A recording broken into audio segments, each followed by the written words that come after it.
Friends, आज हमारे पास ये 2.25 मीटर कपड़ा है। इसमें से हम डिज़ाइनर प्लाजो बनाने वाले हैं। सबसे पहले हमने इसे लंबाई में इस तरह से डबल फोल्ड कर लिया है। ये देखिए, ये लंबाई में डबल फोल्ड कर लिया है। जैसे बाजार में बीच में अर्ज से डबल किया हुआ आता है, उसी तरह से हमने इसे डबल फोल्ड कर लिया है। अब हम सबसे पहले आगे का पल्ला कट करेंगे। तो आगे का पल्ला कट करने के लिए हमें 3 माप चाहिए होगी। एक हिप की सरकमफेरेंस लंबाई, और फिर चाहिए होगा मोहरी की नाप। तो हम सबसे पहले इस कपड़े को फोल्ड करके ऊपर से 2 इंच पे ये एक निशान लगा लेंगे। ये 2 इंच पे निशान हम लास्टिक में फोल्डिंग के लिए लगा लिया है। अब देखिए, हमारी जो लंबाई थी 34 है, तो 34 से 4 इंच कम यानी 30 इंच पे हम यहाँ पे एक लाइन खींच लेंगे। ये 30 इंच इसलिए की क्योंकि अभी हमें डिजाइनिंग भी नीचे करनी है, जो कि हम यहाँ पर अलग से करेंगे। तो हम इसको 34 इंच पे इस तरह से लाइन खींच लेंगे। हमारी जो हिप की सरकमफेरेंस यानी हिप की नाप है वो 42 है, जिसका चौथा भाग 10.5 होता है। तो इससे 1 इंच ज्यादा पे हम कमर का निशान लगाएंगे। तो 42 का चौथा भाग हुआ 10.5 प्लस 1 यानी 11.5 पे एक मार्क किया। अब जो भी हमारा ये 10.5 था, उसमें 2 इंच एक्स्ट्रा जोड़ के हम ये क्रॉच का मार्क बनाएंगे। ये क्रॉच का मार्क, वो जो लाइन ऊपर हमने खींची हुई है 2.5 इंच की, 2 इंच की, उसको छोड़ के नाप रहे हैं हम, यानी उसको हम अलग से रखे, उसको हमने नहीं नापा है। 12.5 इंच जो नापा है वो इधर से नापा है। अब यहाँ पे हम इस लंबाई से 2.5 इंच आगे एक लाइन खींच लेंगे और 2.5 इंच पे इधर भी मार्क करेंगे और इसे गोलाई से ऐसे मिला लेंगे। तो इस तरह से ये हमारा क्रॉच एरिया बन गया। अब क्रॉच एरिया की जो भी यहाँ से लेकर एंड तक मिड पॉइंट होगी, इस पर एक मार्क कर लेंगे। ये देखिए, मिड पॉइंट पे मार्क कर लिया है, जो भी आपका आएगा। अब इधर से नाप लेंगे कि कितना मिड पॉइंट है, उतना ही इधर भी मिड पॉइंट वाले पॉइंट पर मार्क कर लेंगे। तो इस तरह से एक सीधी लाइन हम खींच लेंगे इस तरह से। अभी जो सीधी लाइन खींची है, ये पैंट की बीचों बीच की लाइन है। हमें मोहरी की नाप 12 इंच चाहिए, तो 12 इंच का आधा होता है 6.5 इंच। 6.5 इंच का भी हम आधा कर लेंगे, यानी 3 इंच। तो ये जो बीच की लाइन है, इसके दोनों तरफ 3 इंच पे हम अलग से मार्क करेंगे। ये इस तरह से 3 इंच इधर, 3 इंच इधर। उसके बाद ये जो हमारी क्रॉच वाला निशान था, इसे उस तरफ भी मार्क कर लेंगे। तो ये हो गया मार्क। इससे आधा इंच नीचे पे एक मार्क करेंगे, ये हो गया। अब इसके बाद हम थोड़ी सी गोलाई देंगे। हम बिना शेप पट्टी के यूं गोलाई दे रहे हैं, और ये जो आधा इंच नीचे वाला मार्क था, उसी को ही हम मैच करेंगे। तो इस तरह से आराम से हो जाता है। ये हो गया। इसके बाद इस साइड से भी हम कर लेंगे। अभी हमने सिलाई के लिए आधा इंच मार्जिन ऐड करेंगे। सिर्फ 3 माप हमने यहाँ यूज किया है। 42 हमने यहाँ हिप की नाप यूज की है, लंबाई 34 है और हमारी मोहरी 12 इंच है। तो उसी हिसाब से हमने ये मार्किंग करी। आपकी जो भी हो, आप उसको इस तरह से कर सकते हैं। सबसे पहले क्रॉच वाले एरिया के लिए 42 को, मतलब जो भी आपकी हिप की सरकमफेरेंस है, उसको आप 4 से भाग कर लीजिए और उसके बाद उसमें 1 इंच जोड़ के कमर पे निशान लगाइए। क्रॉच एरिया के लिए 2 इंच जोड़िए। अब हम आधा इंच सीम अलाउंस हर तरफ ऐड कर ले रहे हैं। इस तरह से हो गया। अब हम इसकी कटिंग कर लेंगे। याद रहे कि ऊपर का हिस्सा फोल्डिंग में जाना है, तो वो इस तरह से सीधा कर दिया, वो नहीं कट करेंगे। तो अब हम कटिंग कर दिया। ये देखिए, ये पीस रेडी हो गया हमारा। अब हम यहाँ से जुड़ा हुआ है, तो उसको भी 2 भागों में करने के लिए कट कर देते हैं। तो ये भी हो गया कट। अब ये हमारे 2 आगे के पल्ले रेडी हो गए। अब पीछे के पल्ले के लिए, अब जो हमारा बचा हुआ फैब्रिक है, उसको भी डबल फोल्ड करते हैं हम। ये बचा हुआ फैब्रिक है, ये भी डबल फोल्डेड है। इसके ऊपर अब हम रखेंगे अपने आगे के दोनों पल्ले। याद रहे, पीछे का पल्ला 2 इंच बड़ा होता है आगे के पल्ले से हर तरफ लगभग। तो ये देखिए, इस तरह से हमें रखेंगे कि ऊपर से हमारा लगभग 2 इंच हमारा बचा रहे कपड़ा। ये इसलिए क्योंकि पीछे के पल्ले में क्रॉच के एरिया पे जब आप बैठते हैं, झुकते हैं, तो वो नीचे खींचने लगता है, तो वो ना हो, तो इसलिए हमने 2 इंच एक्स्ट्रा रख लिया है। ये 2 इंच की माप है। यहाँ से आपको नाप के दिखा देते हैं हम। 2 इंच एक्स्ट्रा हमने यहाँ पे लिया हुआ है। तो हम हम इसी में से फोल्डिंग करने वाले हैं, यानी इलास्टिक के लिए फोल्ड करने वाले हैं। तो हम इन्हें पीछे भी बाद में जैसे 2 इंच का यहाँ आगे के पल्ले में मार्क किया था, पीछे भी ऐसे ही करेंगे। तो ये निशान हम खींचते रहे ऊपर तक। ये अब 2 इंच पे इधर भी एक्स्ट्रा रखेंगे, 2 इंच पे यहाँ पे भी मार्क करेंगे। क्रॉच एरिया पे भी हम 2 इंच का मार्क करेंगे। ये इस तरह से ये 2 इंच का मार्क क्रॉच एरिया पे भी कर लिया। ऊपर तक पूरा निशान कर लेंगे। अभी क्या करना है, ये जो हमारी नाप है इसका जस्ट हाफ करेंगे। यहाँ हाफ किया और इस जगह पे हम 1.5 इंच एक्स्ट्रा लेंगे। तो 1.5 इंच एक्स्ट्रा पे हम मार्क कर लेते हैं। जस्ट बीच का मार्क है ये, क्योंकि घुटने में थोड़ा सा, तो ये 1.5 इंच पे यहाँ पे मार्क किया हमने। और नीचे की तरफ सिर्फ हम 1 इंच पे मार्क करेंगे। याद रखिए जो मार्किंग कर रहे हैं ये हम क्रॉच के साइड पे कर रहे हैं। तो ये हो गया। अब इन्हीं सब पॉइंट्स को हम मिला देंगे। तो ये सभी पॉइंट को हमें मिलाना है। इस तरह से मिलाया, यहाँ पे गोलाई दी, यूं नीचे हमने सीधी लाइन कर देंगे। तो इसे ऐसे मिला दिया हमने। इसको थोड़ा तिरछा यहाँ से मिलाएंगे, यानी क्रॉच वाले हिस्से में 2 इंच बड़ा रहेगा लेकिन बाकी हिस्से पे नॉर्मल रहेगा। अब इस तरफ जैसे मार्किंग है उसी पे ही एज इट इज कर देंगे। अब इसकी हम कटिंग कर लेंगे। ये कटिंग कर ली है। अब फोल्डिंग के लिए 2 इंच इस तरफ भी मार्क करके लाइक थोड़ी सी तिरछी लाइन बनेगी, लेकिन वैसे ही हम कर लेते हैं। तो हम उसको भी मार्क करके एक सीधी लाइन कर देंगे। थोड़ा सा यहाँ पे जब हम फोल्डिंग करेंगे तो एक चीज़ हम आपको स्पेशली बताएंगे, क्योंकि ये थोड़ा सा हमने तिरछा किया है, यानी क्रॉच एरिया पे बड़ा है और बाकी हिस्से पे छोटा। तो ये तिरछी लाइन को फोल्डिंग करने के लिए आप देखिएगा। ये हमारी कटिंग हो गई। इसके अलावा जो ये पीस है हमारा, इसमें जेब की माप लेंगे। तो हम जेब की माप के लिए ऊपर से 2 इंच पे यूं करके मार्क कर ले रहे हैं। ये क्योंकि ऊपर की तो बेल्ट में फोल्डिंग में चला जाएगा, जेब 2 इंच के नीचे ही लगेगी। तो एक छोटी सी लाइन हम खींच ले रहे हैं। हमें यहाँ से अपनी जेब को जोड़ने के लिए नाप कर ली है, यहाँ पे जेब लगेगी। तो जेब के लिए अब देखिए क्या करेंगे हम, जो इसमें से बचा हुआ कपड़ा है, दोनों साइड में हमने जेब की मार्क कर ली है। ये बचा हुआ जो कपड़ा है, ये जो गोलाई में निकली है, इसी को ही हम ऐसे गोल कर लेंगे। एक जेब के लिए 2 पीस मिल जाएंगे। फिर इसे बढ़ा के इस तरह से लेंगे तो दोनों जेब के लिए हमें 4 पीस टोटल मिल जाएंगे। इसके अलावा हमें डिजाइनिंग के लिए कुछ कटिंग चाहिए होगी, वो भी हम आपको दिखाते हैं। तो ये हमारी 2 जेब रेडी हो गई, यानी 4 पीस हमें मिल गए। अब इसमें से हम निकाल लेंगे एक पट्टा, यानी एक जो डिजाइनिंग का लिए हमें कपड़ा चाहिए वो। तो हमने 4 इंच कम लिया था, थोड़ा फोल्डिंग वोल्डिंग में करेंगे। लगभग हम 7 से 8 इंच चौड़ा और हमें 12 इंच चाहिए, तो लगभग हम उसमें 22 से 24 इंच तक लंबा ले लेंगे। तो ये 8 इंच, तो हमारे 2 पीस ऐसे चाहिए होंगे, 8 इंच ऐसे और 24 इंच। तो ये देखिए अब हम इसकी स्टिचिंग पे जा रहे हैं। तो सबसे पहले जेब सिलेंगे। तो जेब ले लेंगे, 4 पीस में से 2 पीस हमने ये ले लिए हैं। और जो राउंड शेप वाला हिस्सा है इसको हम सिल लेंगे। स्टिचिंग भी बहुत आसान होती है इसकी। तो हमने ये राउंड शेप कैसे होती है वो हम आपको दिखा रहे हैं। राउंड शेप सिल लिया। अभी इसे ना पलटेंगे, कुछ नहीं करेंगे, इसे ऐसे ही लेंगे। और ये जो हमारा आगे का हिस्सा है, इसमें जहां मार्क किया है उस जगह पे इसे ऐसे रखेंगे। ये देखिए यूं रखेंगे। अब इसका पर्थ खोल लेंगे, यानी ऊपर का पर्थ हटा देंगे, नीचे की पर्थ अब नीचे रहेगी। और उस पॉइंट से इसे लगभग आधा इंच नीचे तक सिलेंगे। फिर इस तरफ जाके आधा इंच सिलेंगे।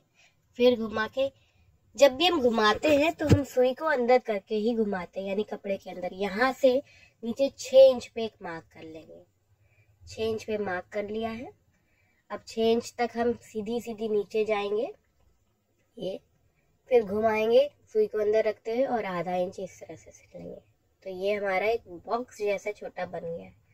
अब क्या करेंगे, इस बॉक्स के अंदर यहाँ पर कट कर लेंगे थोड़ा सा, क्योंकि इसे अभी हमें पलटनी है ना, जेब तो ऊपर है अभी, और कोने पे हल्का सा कटिंग नॉच दे दे रहे हैं ये इस तरह से। अब इस जेब को अंदर की ओर पलट देंगे और पलट के जो हमने सिला है उसे सीधा करेंगे। ये जेब सीधी हो जाएगी तुरंत। अब इस तरह से देखिए, यहाँ पे हम थोड़ा कोना निकाल दे रहे हैं, जेब को बस हमने अंदर की तरफ पलट के सीधा कर दिया है। अब जो सिलाई हमने की थी उसके ऊपर अब हम दाब सिलाई दे रहे हैं। नीचे का जेब का फ्लैप अंदर ही है, ये देखिए, ये हो गया। अब इस साइड से भी ले लेंगे, ये अभी दिखाते हैं आपको। ये देखिए जेब के लिए बन गया। अब जब हम जेब को यूं सीधा कर लेंगे और कैसे लगेगी, ये देखिए, ये जेब की अंदर का पर्दा दिख रहा है और ये इस तरह से ऊपर का। अब हम इस तरफ से जेब को इस तरह से सिलेंगे। ये गाइड लाइन वाली सिलाई कर रहे हैं, जिससे कि जब हम इसके ऊपर पीछे का पल्ला जोड़े तो वो जेब बंद ना हो जाए। तो देखिए हमें इस तरह से सिलना है, एकदम जो सिलाई जो ऊपर का पल्ला है उसके एकदम करीब से करते हुए हमें ये सिलना है, लेकिन ऊपर के पल्ले में यानी जेब में जो ऊपर का पल्ला है उस पर सिलाई नहीं आनी चाहिए, तभी हम हाथ डाल सकते हैं। तो ये सिल गया हमारा। इसी तरह की हमें दूसरी साइड भी जेब लगा लेनी है, दूसरी साइड लेकिन लगेगी इस साइड से। तो ये जेब दोनों बन गई है हमारी। अब क्रॉच एरिया दोनों का जोड़ लेंगे। तो ये क्रॉच पे क्रॉच यूं बैठाना है यूं, और गोलाई में सिल लेना है। ये सिल गया। अब पीछे के पल्ले को भी सिल लेंगे हम, क्रॉच एरिया, ये गोलाई में, ये हो गया। अब आगे और पीछे के पल्ले के क्रॉच जोड़ गए। अब दोनों पल्लों को आपस में जोड़ेंगे। तो कैसे जोड़ेंगे, ये देखिए, सबसे पहले हमने सीधा रखा आगे का पल्ला और इसके ऊपर हमने रखा उल्टा पीछे का पल्ला और इधर साइड से सिलना है। ये जो गाइडलाइन सिलाई हमने बनाई थी जब जेब जुड़ ना जाए इसलिए, तो उसी सिलाई पे ही हमें सिलना है। ये देखिए इस तरह से रखना है और जो सिलाई हमने अभी पहले बनाई हुई है उसी पे रख के सिलना है। दोनों ही साइड हम ऐसे ये जोड़ लेंगे, यहाँ नीचे तक जाएंगे और ये जेब पूरी जुड़ जाएगी और नीचे तक सीधी सिलाई ऐसे हम देते हुए जाएंगे दोनों साइड में। हो सकता है जब आप ये सिले तो एक आध पल्ला लंबा या छोटा हो तो उसे बराबर कर लेंगे। अब इस पे हम दाब सिलाई भी कर लेंगे। दाब सिलाई हमेशा पीछे की तरफ कपड़ा करके, यानी जेब आगे रहती है तो हमें दाब सिलाई के लिए जो कपड़ा करना है वो पीछे करके यूं इस तरह से सिलना है। तो इस तरह से हम दाब सिलाई दे लेना है दोनों ही पल्लों में, यानी दाएं और बाएं दोनों तरफ से इस तरह से हमें दाब सिलाई भी दे लेनी है। अभी जेब देखिएगा, जेब भी बड़ा परफेक्ट सी आती है इस तरह से। हमारी हो गया। अब दोनों तरफ जुड़ जाने के बाद लास्टिक हम जोड़ के दिखाते हैं। लास्टिक जो भी आपकी कमर की माप हो उससे कम से कम 8 इंच छोटी ले लेते हैं। और हम यहाँ पे जेब देखिए, जेब के लिए हमने पहले ही मार्क किया है तो हम पिन कर ले रहे हैं यहाँ पे, क्योंकि जेब तो जब ये कपड़ा मुड़ेगा तभी इसमें से ऐसे जुड़ेगी ना, तो हमने पिन कर लिया। दोनों जेबों को हम ऐसे पिन कर ले रहे हैं, जिससे कि जब हम ऊपर की हिस्सा फोल्ड करें तो ये जेब उस पर दब जाए। इस तरह से हमने पिन कर लिया है यहाँ पे। अब लास्टिक इसके ऊपर ऐसे आ जाएगी तो ये जेब उसमें चली जाएगी। तो लास्टिक को सबसे पहले हमने आपस में यूँ जोड़ लिया है दोनों सिरों को, और इस तरह से थोड़ा सा फोल्ड करते हुए लास्टिक के ऊपर से ये फोल्डिंग करनी है।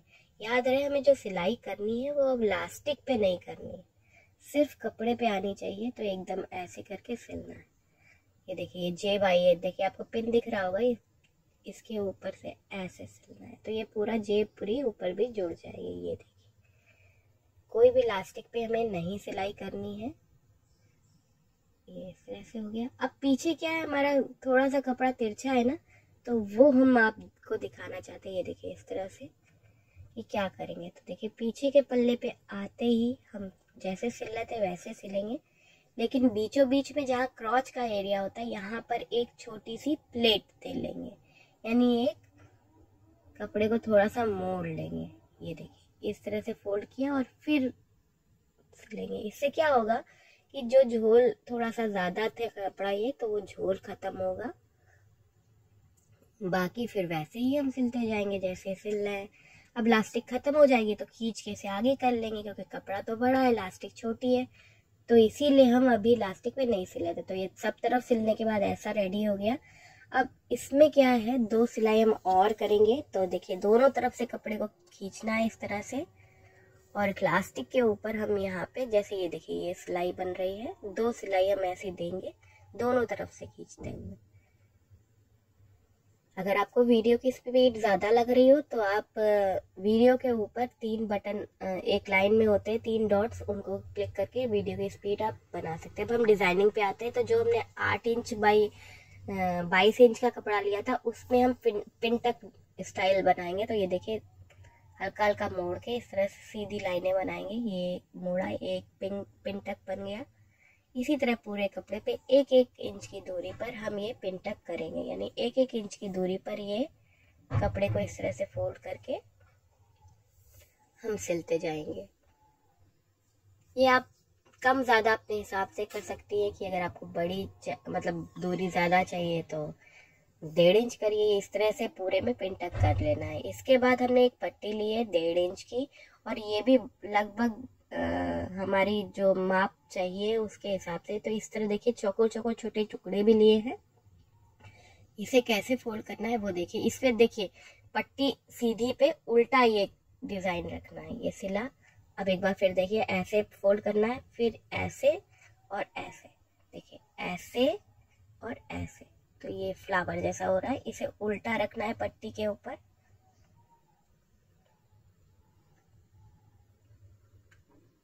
ये पट्टी हमारी लगभग 13 इंच लंबी है, क्योंकि हमें 12 इंच चाहिए था। 13 क्या 14 इंच लंबी है ये। उल्टा इस पे इस तरह से डिजाइनिंग कर करके रखते जा रहे हैं। ध्यान दीजिए कैसे फोल्ड किया है, पूरे में ऐसे करेंगे तो ये हमारी इस तरह से बन के रेडी होगी।